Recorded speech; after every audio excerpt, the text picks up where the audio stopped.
Steroids ain't gonna make you hit. You can't feel, you can't throw. Hand-eye coordination, what it take to hit. I mean, we argue back and forth on this all day. I heard some players that say marijuana make them play better. That may make you play better, but it don't make you no better ball player. But isn't it it's a performance enhancement? No, who said that? It's illegal. It's Who illegal. said that? First of You all, do something illegal, you can't. You're getting a competitive advantage. first, Mr. Free, how we doing today?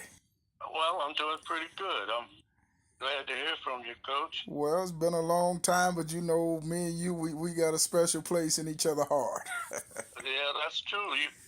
I remember you naming one of the awards after me, Capitol Hill. Yeah. Yeah. Several years ago. And, Of course, a lot of people don't understand those kind of things, but you had some foresight. I tell you, as we move on in life, we cherish those moments that we take for granted. Sure we do. Especially now, I have plenty of time to sit here. You have a chance to explore your life and your experiences, and it's been great. Now let's talk about Ken Free. Let's talk about you and where baseball started for you. Well, baseball started. My parents were from Greensboro, North Carolina, but moved to Pennsylvania, Harrisburg, Pennsylvania, when I was 4 months old.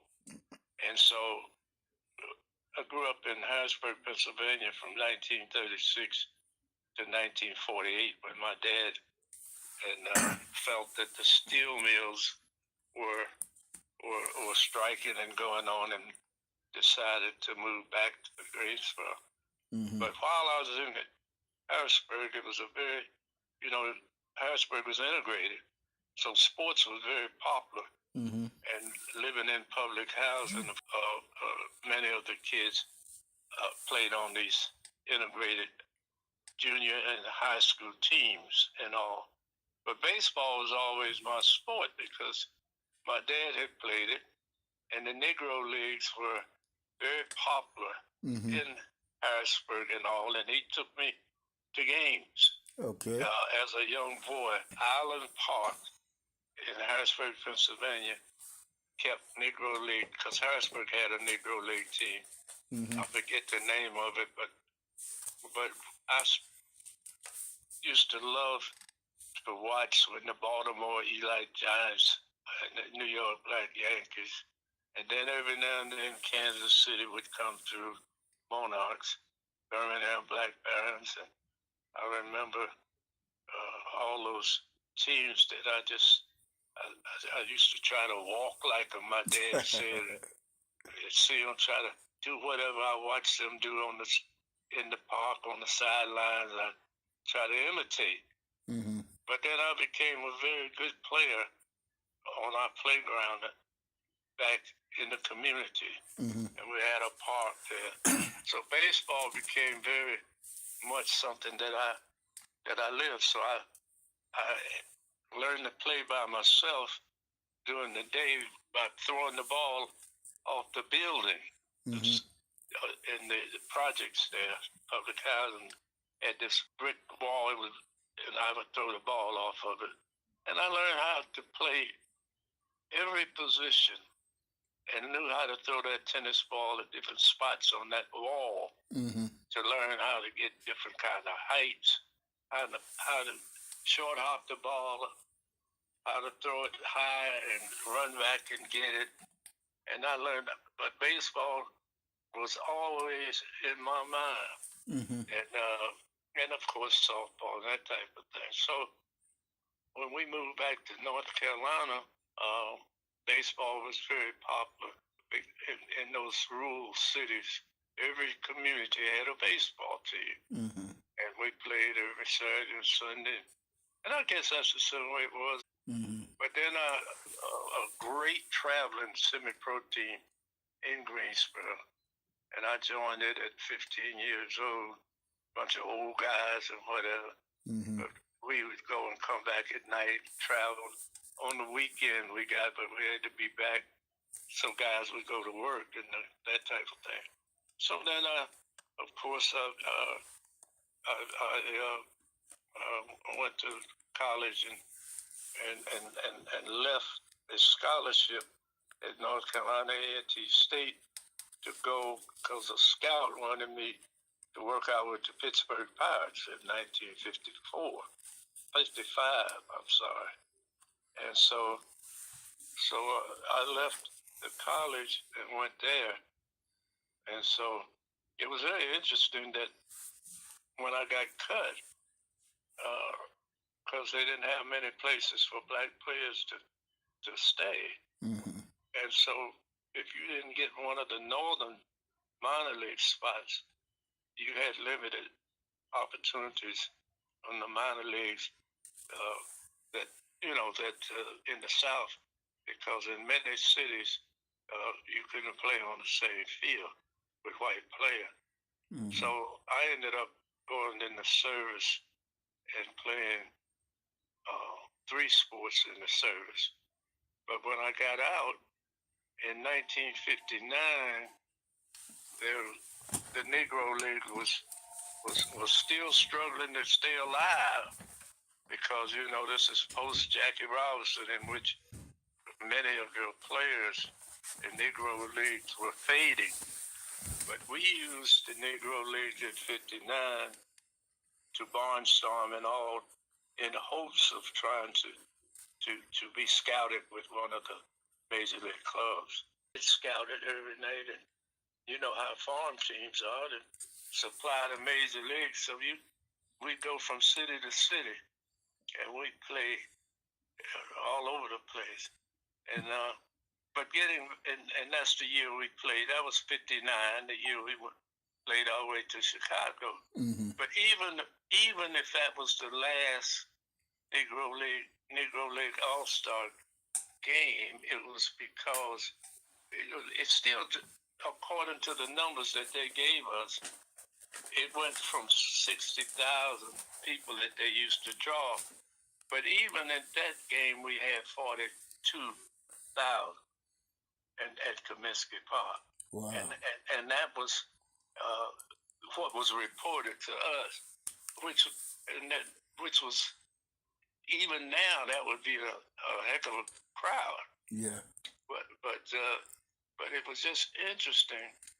It was interesting I even remember the hotels that the 2 teams stayed in. There was a hotel called the Strand, and there was one called Wentworth, and all them good eating places and things in Chicago. And I won't forget that experience. I don't think ever. And but you learn a lot of stuff. Even those 4 weeks I traveled with Satchel Paige, I learned so much from just sitting around talking and listening to him. And it was just so interesting. And during that time, we had our own. Couldn't go to the majors for Jackie Robinson, but we had our own. Had good crowds.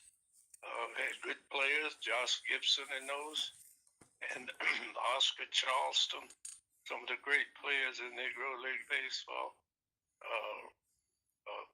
Piper Davis.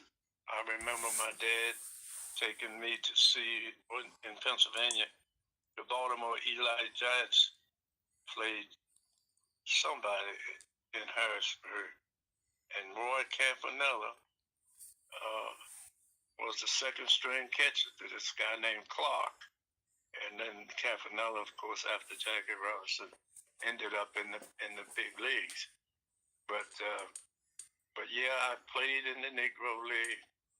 I played a lot of baseball, played in the minors, didn't get called up, so I ended up going back to school, finishing my education. And then, of course, I went on to a good profession, and position of notoriety was being the first full-time commissioner of the Mid-Eastern Athletic Conference, better known as MEAC, and those kind of things. And of course, on the March Madness I was the first member of the NCAA Division I men's basketball committee. I was the first black on that. Yeah. And I made them aware of the fact that with all the black players in to be the first black on that committee. Mm-hmm. And after they explored the thing, they decided that I should be the first. And it kind of threw me back to Negro League baseball Mm-hmm. when Jackie Robinson was named to be the first black for Major League Baseball. There Mm-hmm. were a lot of players that may have been more deserving as far as ability is concerned. Mm-hmm. But maybe my social skills caused me to be the first. And when I say social skills, I'm talking about fitting into their social lives, like playing golf and the things that I was exposed to. Yeah. And so that kind of thing. Yeah. And then, of course, I know that guys that knew Josh Gibson Mm-hmm. and told me that Josh had worried him that he was not picked because he was supposed to be the best player at that time, even though some people think Oscar Charleston was the best player in Negro baseball. But Josh didn't like it. But Branch Rickey and them, as they do so well, is they do research and background checks, and they know good and well if they'd have brought up Josh Gibson with his background, and the first time he heard one of them call him an N-word, he'd be in jail because he'd prick somebody's neck. And then they had to convince. Pee Wee Reese told me, I met Pee Wee Reese in Louisville when I was on the basketball committee they were trying to get a Final Four, and I was on the inspection committee, and I sat with him at a luncheon, and I got to talk to him about Jackie Robinson and all, and he told me, he said, there wasn't no more tenacious baseball player in the world. I said, well, I noticed in Dodgertown that, whatever the owner was at that time bought Dodgertown so that his black players didn't have to deal with racism in Vero Beach. He bought this Air Force base, and I said, well, you taught Jackie Robinson how to play golf. He said, man, you didn't teach Jackie Robinson how to do nothing. All you had to do was take him out there and show him what the game was. Jackie Robinson he said he was good at everything. But he just picked it up himself and made himself that kind of player. Mm. So he was tenacious and that type of guy. Many of your players in Negro Leagues were fading, but we used the Negro League at 59 to barnstorm and all in hopes of trying to be scouted with one of the Major League clubs. So that went on, and I traveled around. That's when I had my big thrill by playing in I think it was the last Negro League East-West All-Star game in Comiskey Park. I played in that in 1959. And then, but baseball was still in my heart. I still wanted to get signed.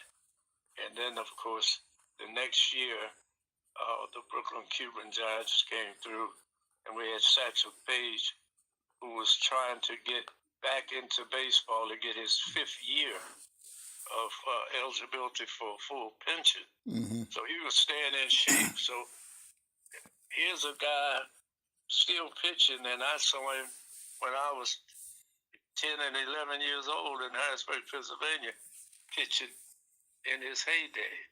Mm-hmm. Before 1948 when he came up. So it was just a thrill. Baseball was still good to me. But in that May, the Major League Baseball, Branch Rickey, who brought up Jackie Robinson, tried to get a third named the Continental League. And he had that proposal in the Congress So the Western Carolina was created because it was going to be a farm team of the Continental League, because many of the teams in Buffalo and Toronto and different places were going to be major league teams of the Continental League. So the Congress did not approve it, and so did not approve the Continental League, but decided that they would expand the National League and American League. So my contract was picked up by the New York Mets from the Western Carolina League, and they had the Houston Colts as the other team. And then American League had the California Angels and a new Washington Senator team, since that team moved to Minnesota. Mm-hmm. So I was able to hook up in that league, but I worked out with a team called Lexington in that league, and the guy wanted to keep me, but the city told him he couldn't have but 2 blacks on the team, and he already had one, and he was going to sign this pitcher that came with me, so that gave him 2 blacks. But it was just my fortune that the team they were playing that night was from Hickory, and he went over and asked the Hickory. He said, "Man, did you watch that kid work out?" I said, "I'd like to sign him, but the city won't let me have but 2 blacks on the team." And the guy said, "Send him over to Hickory. I can have 4 black." And that's how I hooked up into organized ball and New York Mets. But my career, went on from that. I stayed in the Mets organization 4 years after that. But it was just interesting how the Negro Leagues had taught me how to play the game, how to play positions, how to play multiple positions. And in the Negro League, I remember how those guys used to do. In the South, of course, we didn't have nowhere to stay, so we traveled on the bus at night. And we had gotten from Birmingham after playing the Black Barons. We left going to Perth Amboy, New York, to play a team out up there, not a Negro League team, but a black team that was semi-pro. It was real good. And we were tired traveling all night because that's a long haul. And I remember the managers saying to us after eating those nabs and bologna sandwiches, and he would say, "Oh, I know you guys are tired, and I know how you feel, but we got to go out here and play because I'm told there's going to be 5 scouts in the stand. The Yankees, the Cardinals, the Dodgers. We're going to have 5 scouts in the stand. So you guys want to get out of the Negro League? This is your chance. Every night we play, but there's going to be scouts in the stand." Man, we spurk up just like we lived in the water off Astoria and play the game. And that team beat us that night. And as we were gathering after a shower and all, asked the general manager of our team, or booking secretary, I think they call him, and he said, we asked him, "Man, what? I know the scouts were there. Did they say anything? Did they see anybody they liked? What did the scouts say?" He said, "Oh man, y'all played so bad. Those scouts left in the 3rd inning, and man, wasn't no scouts there at all.